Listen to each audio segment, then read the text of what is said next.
Cabinet बैठकीपूर्वी राज्यामध्ये e bike टॅक्सीला परवानगी देत असताना राज्य शासनाने काही निकष लावून दिले होते, परंतु ओला, उबेर आणि रॅपिडो सारख्या ह्या ज्या कंपन्या आहेत त्या बेकायदेशीररित्या वाहन चालवत असल्याचे आणि त्या पद्धतीनं ई बाईकला परवानगी असताना पेट्रोलवर चालणाऱ्या बाईक ज्या हजारोच्या संख्येने आहेत त्या रस्त्यावर आणल्याची गोष्टी आमच्या निदर्शनास आलेल्या आहेत।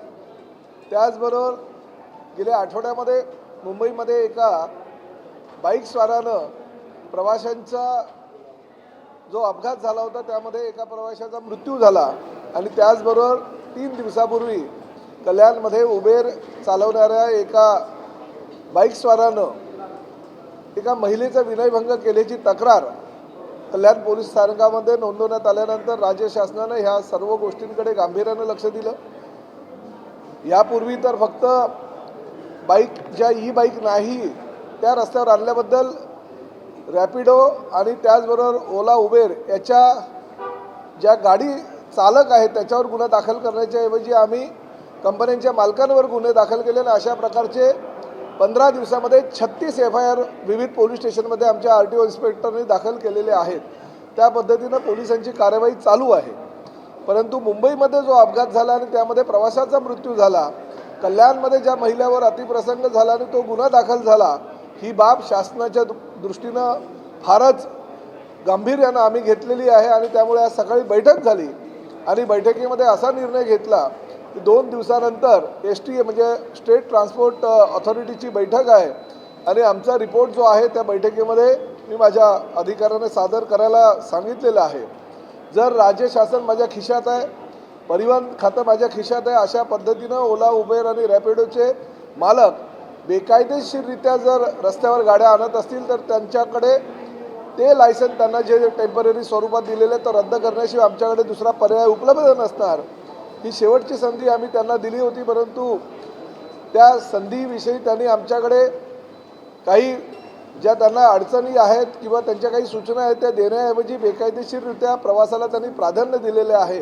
जे निकष लावून दिलेले आहेत त्या निकषाचं त्यांनी पालन केलेलं नाही आहे आणि प्रामुख्याने महिलांच्या सुरक्षिततेच्या दृष्टिकोनातनं जर त्यांनी त्या निकषाचं पालन केलं नसेल तर नाईलाजास्तव आम्हाला त्यांचे लायसन्स रद्द करण्यात यावे अशा काही सूचना आम्हाला प्रवाशांकडून आल्यात। त्यामुळे आज आम्ही निर्णय घेऊन अंतिम निर्णय हा ST कडे दिलेला आहे, जेणेकरून त्या STच्या कमिटीच्या माध्यमातून अंतिम निर्णय हा 2 दिवसात होऊ शकेल। नाही बघा, STमध्ये हा निर्णय होत असतो। त्यांनी जर बेकायदेशीररित्या वाहतूक केली असेल, ई बाईकला परवानगी देत असताना फक्त ई बाईक चालवण्याच्या ऐवजी त्यांनी जर पेट्रोल बाईक रस्त्यावर आणली असेल आणि हजारोच्या संख्येने आणली आहे, महिला प्रवाशांच्या सुरक्षिततेच्या दृष्टिकोनातून त्यांना काही सूचना दिल्या होत्या, काही नियमावली होती। 2 प्रवाशांमध्ये अंतर असणं किंवा त्याबरोबर महिला प्रवासी चालवत असताना घेत असताना ज्या काही पॅनिक बटनसारख्या सूचना करायच्या आम्ही त्यांना अनुमती दिली होती, त्याचं त्यांना उल्लंघन केलेलं आहे आणि राज्यामध्ये सिंगल प्रवाशाच्या सुरक्षिततेच्या दृष्टिकोनातून आणि सिंगल प्रवाशांना न्याय मिळावा यासाठी ई बाईक टॅक्सीचं धोरण आम्ही अंमलात आणलं होतं। पण त्याचा जर गैरफायदा काही ह्या मोठमोठ्या कंपन्या घेत असेल तर नाईलाजास्तव आम्हाला ह्या कंपन्यांना त्यांची जागा आहे ती दाखवावी लागेल। त्यांच्यावर 36 गुन्हे तर दाखल केलेले आहेत, अजूनही गुन्हे दाखल करण्याच्या कारवाया आमच्या चालू आहेत। परंतु एका प्रवाशाचा झालेला मृत्यू आणि एका महिला प्रवाशाचा झालेला विनयभंग ही दोन्ही घटना ज्या आहेत त्या राज्य शासनानं आणि प्रामुख्याने परिवहन विभागानं गांभीर्याने घेतलेले आहेत।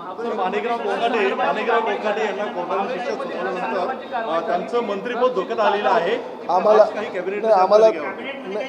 नाही चर्चा काही झालेली नाही, पण त्याबद्दल मला काही कल्पना नाही।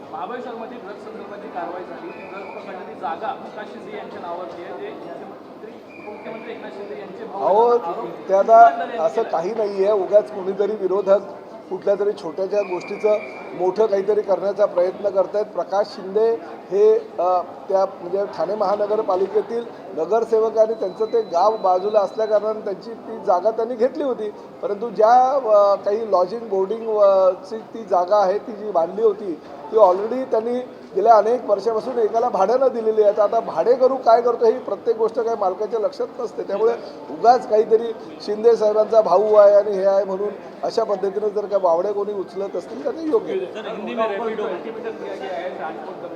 देखिए, राज्य शासन ने सिंगल प्रवासियों के सुरक्षितता को ध्यान में रखते हुए ये ई बाइक टैक्सी को परमिशन दे दी थी।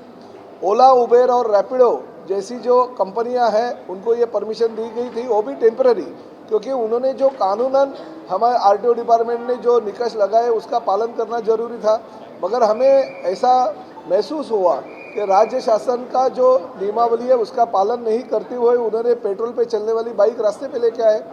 जो महिला प्रवासी है और साथ में हमारा जो सिंगल प्रवासी है उसको सुरक्षितता मिलने के हिसाब से उन्होंने ना हेलमेट लगाया, ना जो दो पैसेंजर के बीच में का जो पार्टीशन होता है ड्राइवर और पैसेंजर का वो भी नहीं लगाया, और खासकर तो ई बाइक रास्ते पे लाई ही नहीं।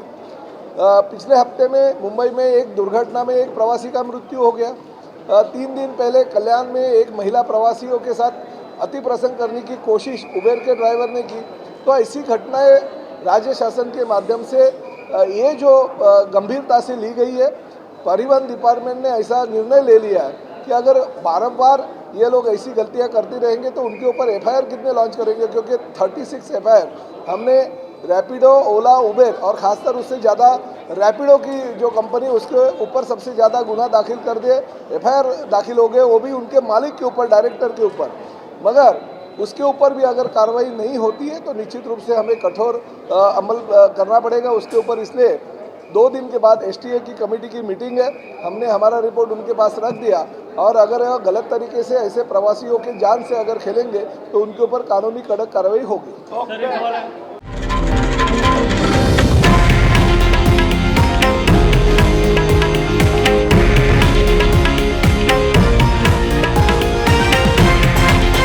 हे आहे देशातील नंबर 1 न्यूज नेटवर्क आणि आपण पाहत आहात TV9 मराठी, एकमेव।